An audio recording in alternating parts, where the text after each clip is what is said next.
Okay. So what would you advise a teacher who is joining high school? Especially because now there has been this whole thing of building a rapport with the students, and I know there has to be boundaries. What would you advise a teacher who's joining high school? Be a professional. Every single time you will be respected and seen like a mentor or an inspiring person if you are professional. If you're professional, I think I get what my friend would say. You're not a friend to your students. You are a teacher, and you're a teacher, and you're not a friend. Keep it that way. That is what. So I think I understand that, because then, if you become too friendly, then you lose it. They will do things, and they will sort of expect that you will not correct them because you're their friend. So I would say be a professional, and being professional doesn't mean that you are too serious. Doesn't mean that you forget to laugh. And have a good time with the students. So my advice would be that exactly, like, be a professional. When you're talking about building rapport, that's important. Yes, in a session, in a class session, you don't want to go into a class and you appear to be the know-it-all, right? So you're only giving content, and you're not really getting to understand. Oh, what's your name? Where do you come from? You know, what are your what your perspective about this which we are learning today, that you get to understand them. So you're going to the level of the learner and getting to understand what is it that they understand about the topic, and then from there you can build it up. So I agree, rapport very important, but it doesn't have to be compromised by the fact that you are a friend. Okay.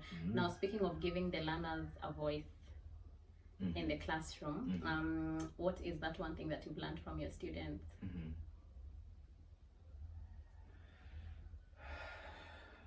I have learned that they have a certain way through which they learn best. I will prepare a lesson. I will go to class. There's a certain way that I've framed this lesson to flow like. Right? And so sometimes it might be coming from a place of, I know this thing, I got this, right? You know your content very well. And then you get there, and then they will have to teach you how to teach them. That's very humbling. I remember this one time, I don't know what we were learning. I think it was patterns of a simple sentence. So with patterns of a simple sentence, it's not your normal identify the noun, identify the verb, identify the adverb, word classes. It's not so much that. Patterns of a simple sentence, now we're going a little bit higher than that. So that in identifying the subject, it can be a subject that contains an article and a noun. So that's a subject. So we'll call that the doer of the action, or what the sentence is about. Then there's the verb part, and then there's the adverb part. And the adverb part can be one word, which is an actual adverb. You know how in primary school we're told all adverbs end with ly, which is not very true. For sure. So it could be one word, but it could also be a group of words. For example, in the house, right?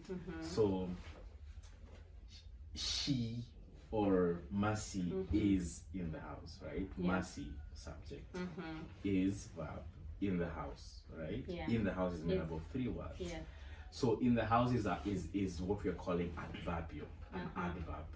But then when you look at the whole phrase, we have in, article, there, in, preposition, they, article, and house, noun. So this one student looks at that, and they now begin from the point of word classes, while I'm expecting them to identify the whole block of three words to become an adverbial. So I have to step back. And I remember the statement that I made to the whole class was, I think, let me call the student Fidel. Fidel wants me, to teach him in the way that he learns best. And that was like me like loudly thinking about what this learner is trying to do. Yeah. Because if I moved on, then you've lost then him. I've lost him. For sure, yeah. For sure. And then I will insist on what I know. No, guys, this is an adverb. You don't look at it that way. No. Let's begin from the basic part. Yeah. So that's good. Yeah. So learners will teach you how they learn best, and you have to, you know, adjust your lesson. Yeah. Yes. That's good. That's good. Seeing it from their perspective. Yes. That's great. All right. What's one small unexpected joy you get from teaching your high schoolers? I think when they come and tell me, I love how you teach. Oh. Yeah. I love how you teach. And I think one of the things that I remember is, you know how sometimes we will have reshuffling of students from one class to another, and so they are moving to another class, so and they don't want to move because teacher. Exactly. So that's very hard for me, especially when you are a quote unquote strict teacher. So you think they don't like you because of that. But then again, they don't want to go because they enjoy the way you deliver the lesson. So that's a joy. That's a joy. So if the students, do you have a nickname? From do you know? It depends with class to class. Really? Yeah. They have different names for you? Yeah. What are some of them? Do you want to tell us? Oh my. Sometimes I don't think I know the nicknames. Okay. Because they will rarely say them when I'm around. Yeah.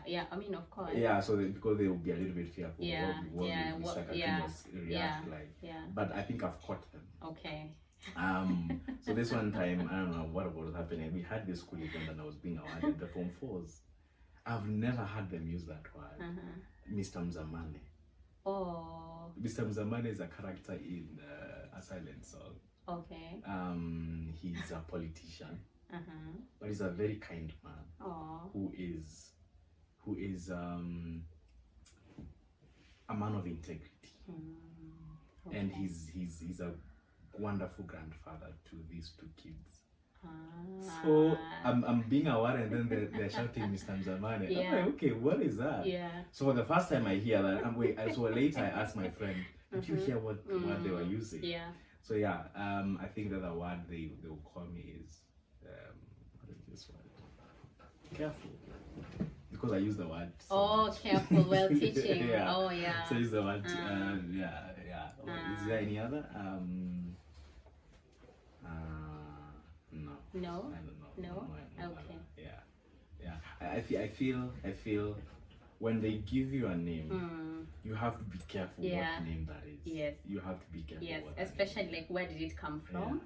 Did it like stem from something I did or my character? I mean, when I hear them use Mr. Mzamane, I'm like, yeah. Because then there's another one in the same story. And there's a whole terrible human being. So if they called me the other one, Mr. Rafa, then there would be a problem. There would be a problem. Okay. What's one classroom rule you've implemented that probably initially seemed odd, but then turned out to be a game changer? No gaps. No gaps in your papers. It's a whole school policy thing. But even with the school policy thing, the effecting that school policy comes down to the teacher. I think for me, what I've noticed with that school policy thing, with that specific one, don't leave gaps when you're responding to questions. Don't leave gaps. And when say for example I'm supervising an exam, so it comes very natural to them. They will bring the script and then they will stand next to me so that I go through the paper and check that there are gaps. If I don't do that, then they will be like, what has changed? The effect of that would be you're going to make sure that you, even if you don't know the answer to something, you will push yourself to try. Exactly. And there's a chance that you might get an extra mark. Yeah. But if you're just giving up and you're leaving gaps, like I don't know, exactly, I don't care. So no gaps. That's good. Oh, that's good. Okay. What's a teaching fail you had that you can now look back and laugh about, probably in your first school or even during internship, or maybe even in your current? Oh, this is very embarrassing. This is a safe space. Oh Lord. Oh my goodness. So I think it was in the first year that I had just joined my current place of work. You know, you're from a school that you've been teaching for 3 years and 4 months, so you know these things, right? Oh my God. I make a big grammatical error when I'm telling my students, guys, next week we're going to have exams, so embrace yourselves. I was wrong. One of the students, wait, I know, what? I know. One of the students look at me and they're like, wait, did you just say that? Teacher of English. Did you just say that? And then quickly, because he doesn't want to shout, he just told his friends, no guys, we should say brace yourself. Oh my goodness. So I go to the workspace and I tell my friends. Of course they will laugh at me. So I'm like, wait guys, what was the you know how you hear these things? They're like, oh, I know how to use this phrase. I don't even to look at it in the dictionary. Now I have to go to the dictionary, teacher English. And just make, oh my goodness. Looking back right now, Google is my friend. The dictionary is my friend. I know. Any small doubts? Yeah. Because then you're a learner too. I think this is what I've noticed about being a teacher. You're a learner. You're not a know-it-all. For sure. Yeah. You're only facilitating. That's you true. are an adult in the room. Yes. And your students know. I don't want to say they know more than you do. But sometimes they there are areas they will do better than you. And that's okay. Yes. I think having that perspective of you shouldn't be a know-it-all. I'm not a robot. I mean, I'm not supposed to know everything. Exactly. Yeah, that's a beautiful perspective. Yeah. I think I've had those moments as well of like where you don't know something, but then first year of teaching, maybe that would have been like, oh God, I don't know. It's like the world is coming to an end because I don't know. But now it's like, you know what? Let's actually do some research. You know, and it's that easy. All right, love it. If you could turn any school subject into a reality TV show, which one would it be and what would be its tagline? English grammar. Of course. Yeah. Of course. English what grammar. Would be the tagline would be dramatic grammar. That's cool. Right? That's cool. I like that. I like that. I think, dramatic grammar. I like that. What is your understanding of a reality show? Like something they're living and is being like aired, and then this is your life is on the spot. And I think also, I don't know why, I feel like reality shows thrive on drama. If that's true. No that's action, true. if there's then, no drama, then what's the point? Then what's the point of watching it? Isn't it? Yes. So I feel like grammar is dramatic. Oh, dramatic grammar. That's because good. Then my students will ask me. So why does this rule apply here? Why it doesn't apply here? Yeah. Oh, there's so there are rules, but these rules, we have what we call exceptions. So why are there exceptions? Yeah. So, and especially when you're studying now, structure, the structure of grammar, very interesting. Parts moving here and there. I feel like it's dramatic. I love that. I love that. I can relate. Because I also use the word dramatic in class, but that's because I teach kids. So every time we're reading a story, kids will just read like there's no drama. So I just tell them, please be dramatic, so that they also understand what exactly expressive is actually the word. But I tell them, please be dramatic. So every time when they're even reading a question, one will ask, should I be dramatic or should I read normally? Please be dramatic. Exactly. Okay, there was one interesting one that I want us to close with. Please don't go away. All right, if you could have any celebrity guest speak to your students for an hour, who would it be? What topic would you want them to cover? Chimamanda Ngozi Adichie. Ah, wow. Yeah. I recently watched her, I don't know, is it a TED Talk? The dangers of a one-sided story. Is that it? I think. The dangers of a one-sided story. And I what I like about her is the way she will tell a story is just wow. It's amazing how she knows how to weave words and connect them. And in that YouTube video, she talks about very serious things. She was talking about, culture and racism and stereotypes. Serious things, but using easy language. One, two, using a story to tackle tough topics like that. Okay.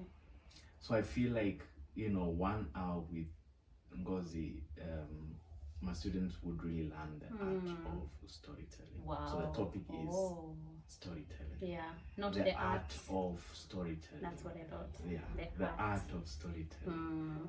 Yeah. Let me tell you, I feel the world needs storytellers. Yeah. The world needs storytellers. Yeah. And storytelling is a whole package. It's a package itself. It's how you carry a message, a certain message to someone. Yes. And with storytelling, you get to influence people to certain perspectives. That's true. And very important for a generation or learners to know how to tell stories. Yeah. And when we say stories, we don't mean like for the sake of entertainment. Of course, entertainment is there. Yeah. But at the same time, understanding the serious areas of influence, the serious areas of world problems. It doesn't have to be plain as today we're talking about corruption. Yeah. Corruption is really bad. No, let's talk about a story. Let's put it in a story. Yes. And see how that I goes. love that. I love. Do you watch Abel Mutua? Yes, I have watched several episodes. Okay. Yeah, I would be disappointed if you didn't. He's a very good storyteller. Yeah. Okay. Finally, what's one small unexpected way your students inspire you? Unexpected way. When they show they care. Oh. When they show they care. Yeah. That moves me to tears.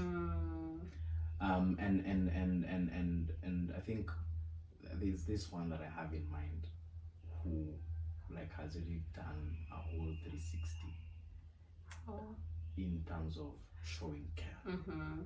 And so they are concerned more now about their how they are grades. doing. Yes. They're concerned more about how they are viewed out there. Oh, wow. And the story is changing. And especially when you see the cooperation of parents coming in, that's really amazing. So just this weekend we had this parent teacher conference, and I had the two parents and this one, this young man in there, and seeing how the three of them were concerned and spewing love on this young man who doesn't appear careless, who is also very concerned and very in charge of what the direction that he's moving. I was telling him, you are lucky. You are lucky, especially to have such parents. But also I respect you so much because I see that you are honoring your parents. When a student shows they care, it's not just about them. I feel like it's very important for them to care about themselves. But when they do that, then they care about me. Sure. They care about me as a teacher, and they also care about their parents. Sure. That's honor. Yeah. Oh, that's really nice. That's nice. That's really nice. All right, I can't believe it. We have come to the end. No. Yeah, we've come to the end. So every time you have to speak to a tired teacher, because I know there's somebody who's struggling somewhere. So you'll speak to a tired teacher, tell them something. Tell us your why first. What's your why? I feel like it's evolved over time. I feel like right now it's about shaping generation. Okay. I feel like it's right now it's shaping generations because I understand how influential I am right now. And so it's my why is there's a whole generation that will turn out to be one thing or the other depending on what I will do as a teacher. Powerful. So that's my why. So I'm intentional about, what are we doing 10 years from now? What are we doing 20 years from now? Okay. Yes. Wow. All right. Now your message to a tired teacher. I don't want to start in a negative way. But let me just say this. I think it's one thing that I noticed, and this is what I would like to say. Don't take it personally. When a student, disrespects you, bro, don't take it personally. It's not an attack on me. It's never. I feel like it's never an attack from you. It's never an attack on you. So learn to let go very fast. That is gonna be very helpful to you. So don't take it personally. It's never personal. Because this is what I've come to learn. That at the end of a course, or at the end of, say for example, for my students, 4 years, they will forget about me, and I will forget about them. So it was never personal. And I remember this one, who we fought almost throughout the last year, and I'm constantly reporting them to the parent, and I'm constantly calling them out on things. Once he was done, he came, and when I saw him, I felt like running to him because I realized that it wasn't that serious. Yeah, it's never that it wasn't that serious. And when we greeted each other and hugged each other, I told him we fought a lot, and then he told me it was necessary. That was everything. When you hear that from a student, you tell yourself, I don't have to take it so serious. Okay. And they have to go through that process, especially when it comes to a disrespect to you as a person. It don't take it personally.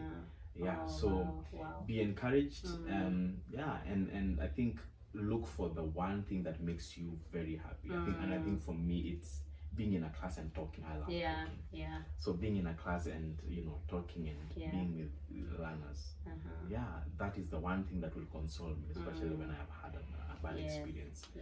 So be encouraged. Awesome. Thank you so much for coming.